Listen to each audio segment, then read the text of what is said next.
Devin Haney has a big fight coming up this weekend for the WBC World Super Lightweight title, coming up against New Orleans knockout artist Regis Prograis. But that is actually not what we're going to be talking about in this video. So the Zone has done this where I guess they had, they did the same thing with Ryan Garcia leading up to his fight against Oscar Duarte, where they had him rank some fighters on like a tier list.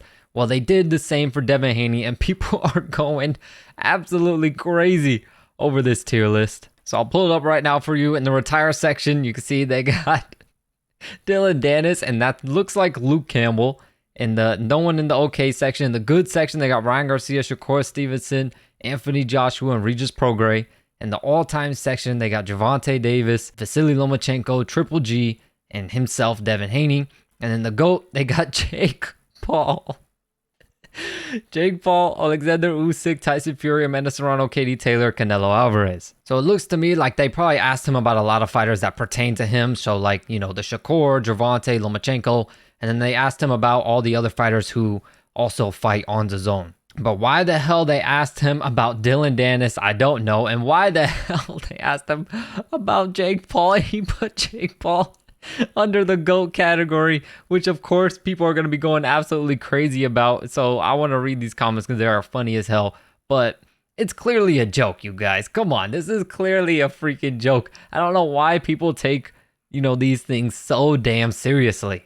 Especially if you can clearly tell he's got Jake above himself. Come on now. Now, before we get a look at these little comments and talk about them a little bit, there are some things that I would change. You know what I mean? Like, in my opinion, I'm a big fan of Triple G. I love Triple G. I would have Triple G in the GOAT category. In my personal opinion, I thought he beat Canelo clearly in their first fight. It was a close fight, but I still thought Triple G took out the win. And then the second fight, I think it was a lot closer. I think you could have leaned it either to Canelo or to a draw. I had it more closer to a draw, but either one I was fine with. But I think Triple G is just so slept on because, let's be real, he's probably the most ducked fighter in boxing history. Nobody wanted to fight this guy. He was an absolute monster, one of the scariest fighters in history, man. So I think, sadly, due to his resume, he's a little bit slept on, but I'm a big fan of Triple G. I would have him in the GOAT category myself. And I'm sure a lot of y'all would say similar with someone like, Lomachenko, maybe even some of y'all would say the same about Gervonta Davis. And hey, maybe even I think Anthony Joshua is even a little bit low on this list. I think Anthony Joshua is all-time great. I think he kind of gets slept on a little bit also. But I think AJ is up there, man. I think the guy has some really good skills. He's a really good, entertaining boxer that a lot of fans genuinely love. So there's a few fighters I think are slept on a little bit. But all right, let's look at these comments. Someone said, all right, I'm unfollowing and reporting. Another person says, is Jake the GOAT? Cringe, stop promoting that YouTuber.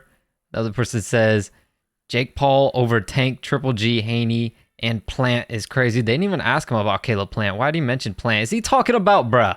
He better not be talking about Lomachenko and called him Caleb Plant. I know he did not just do that. Another person says he's got Regis Prograis by murder just for putting Jake Paul where he did. Oh man, I don't know why reading comments, especially from Instagram, is so funny because, either people take this thing very seriously or they just comment some funny shit. Someone says, I don't even watch boxing, but I even know that putting Jake Paul above Tank is crazy. Someone said, rather than commenting, we should report this post for misinformation. Somebody said Haney's got that Halo Ghost vehicle nose. Yo, I can't unsee it now. Okay, so someone said that there's a video out there of them doing it and that he said that Jake Paul is the GOAT of YouTube boxers. But I don't know, man. If they ask me a boxing question, they ask me about Jake Paul, I'm sorry. I wouldn't mention him as the GOAT of anything personally. But hey, I guess to each their own. Another person says no Clarissa Shields. I don't know why people hate on Clarissa Shields big time. Well, it's, because she talks a lot of shit and she kind of says a lot of goofy shit that she probably shouldn't be saying. Like, calling out Keith Thurman, thinking that she would beat Keith Thurman. So, when you do stuff like that, people, you appear much more delusional than what you actually should be. And people start to not like you. All right, so we got a little Gervonta Davis hater up in here too. He says, how is Tank an all-time? He barely became a 2-division champ, and it was by email. I don't understand the whole email champion stuff. I don't get it, man, right? Unless they like, the champion steps down and then they just give you a belt and say, all right, you're the champion. But other than that, there is no email champion. Like either you won the belt or you didn't. Like Gervonta went out there and he beat Mario Barrios, who now looking at it, it was a really good ass win, especially after watching what he did to your Dennis Ugas. You know what I mean? That's a really good win. Plus, in my opinion, Gervonta Davis is all time, not because of, maybe who he has faced and the names he's fought, but more so his knockout power. A guy that small, that you never see guys that small have that type of knockout percentage. So I think Gervonta Davis is really all time because of that. We all watch his fights because we're practically guaranteed a knockout when he gets in the ring.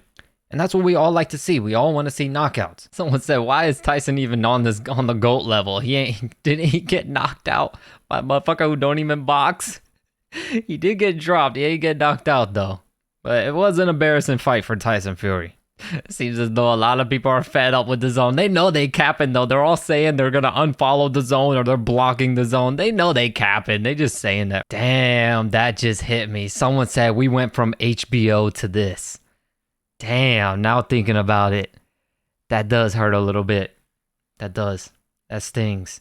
HBO was just such a legendary era of boxing where, the best fought the best. So we really knew who the best was. And, everyone always got the fights we wanted to see. No padded records, no one caring about staying undefeated.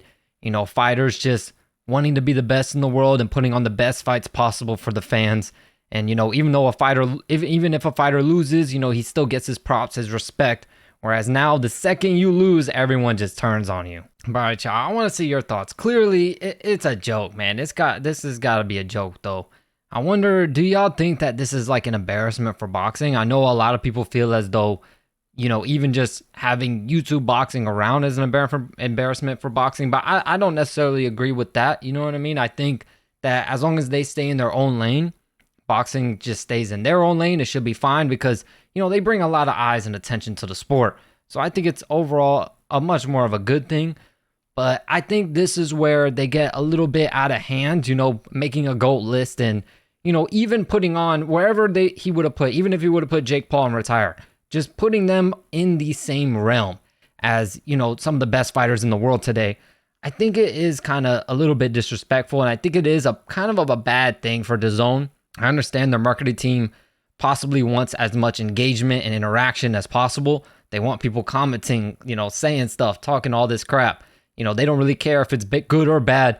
Any marketing is good marketing. So I really think they're just doing it for the clicks and for the comments and for the interaction. Still at the same time, you know what I mean? It's just not a good look in my eyes. In a way, I could somewhat understand asking them about Jake Paul since Jake Paul is, a big time face on DAZN now. But asking them about Dylan Dennis, bro, that's how you know it's a joke, bro. They can't be serious. Why would you even ask them about Dylan Dennis? So for that reason, a post like this, I would definitely not take seriously. But I can definitely see why people would see this as a disrespect to the sport of boxing. Because let's be real, these two guys shouldn't even be anywhere near the same category as any of these fighters. Let alone, you don't even have to be one of the best fighters in the world. You could be, some lower level fighter, and they still shouldn't be in the category as these guys. Let's all be honest with ourselves. But of course, I'm curious to see your thoughts in the comments down below. As always, I thank you all so much for your support, and I'll catch you in the next video.